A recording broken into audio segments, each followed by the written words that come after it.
everyone, this is Keith Scott from out in Sydney, Australia. I'm one of the voices of Bullwinkle J. Moose. It's time to watch Relentless and Unstoppable. And so give it up for your main hosts, Douglas Kenny and Andy McPhee.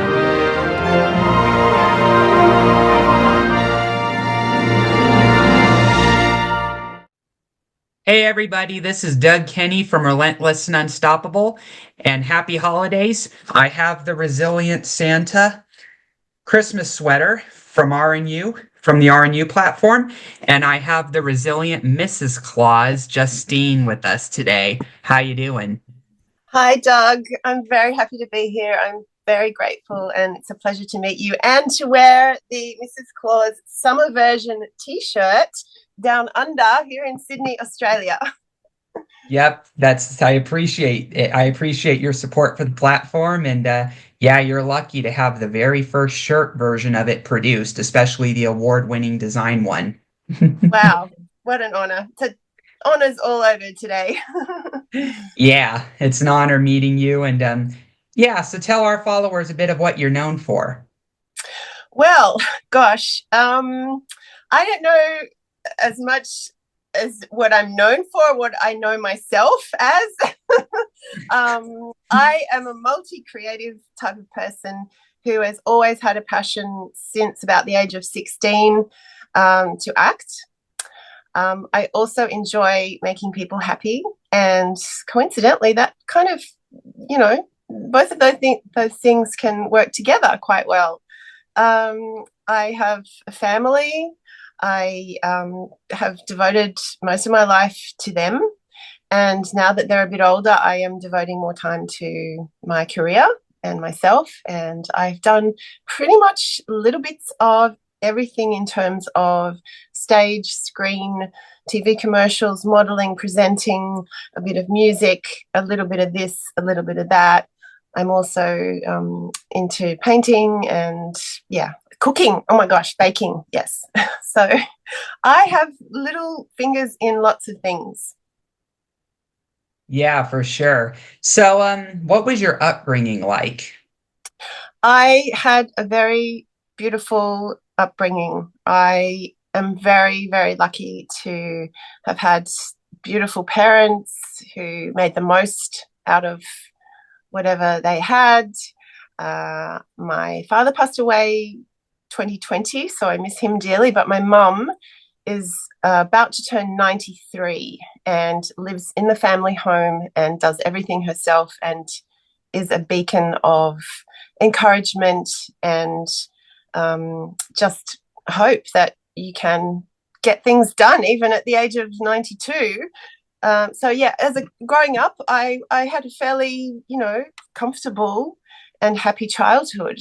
I grew up near the beach, hung out with my friends at the beach. My mum was always baking cakes and stuff like that. So my dad was, very caring and did everything for me. So I'm very, very lucky.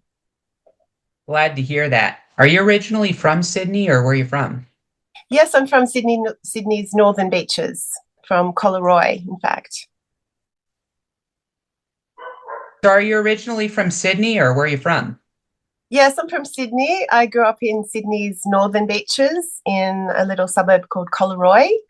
And yeah, it's still a beautiful place. I live also near a beach now. And yeah, I'm always drawn to the water. The sea, the ocean is a place of peace for me. So yeah, I grew up and still am near the beach. Nice, nice.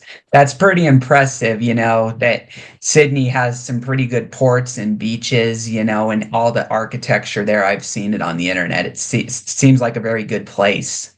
Yeah, we're spoiled for beautiful locations and places to go for free, really. You don't need to spend money to find somewhere beautiful in Sydney, at least, I know. So yeah, again, tick, lucky. Yeah, so what got you into your path of acting, arts, and then the plant-based veggie stuff that you're in? Yeah, well, I guess as a little girl, I loved to draw. I used to do a drawing every day. I used to sit down with my parents after dinner and do a sketch. And it was just an innate thing that came out of me as a child. I love to draw landscapes and just like to make, draw pretty stuff. And then when I was in school, I was painfully shy, can I point out, as a child. My older brother is 10 years older than me, so he was away a lot when I was growing up. So I felt kind of, very quiet and timid, and played very happily at home alone with Barbies, and was quite introverted and very, very shy when I was in public space. And of course, like many people, I discovered drama as a way to find some confidence, to swim in other worlds and in other people's lives, and just forget about Justine for a little bit and become someone else. So my first proper role performing was in a lead role on stage at school at the age of 16 in a French play translated into English called The Mad Woman of Chaillot. And of course, I played the mad woman who wasn't actually mad. She was just a political activist. I probably at that age didn't quite understand the politics of the play, but I understood the emotion and the joy of performing in an ensemble and performing to people. And it was quite a hefty role to memorize and learn. And boy, it just gave me a boost of like, whoa, okay, this, I really like doing this. And it was from there that I never looked back. I never sort of lost the bug. I had a few deviations along the way, of course. As we all do, we all encounter life along the way. And somehow I've just held on to it. So, yeah, in a long nutshell.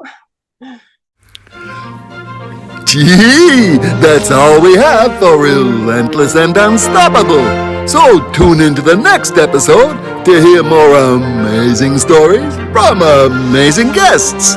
This is Keith Scott from Sydney, Australia, saying so long, and I'm smarter than the average bear. Gee.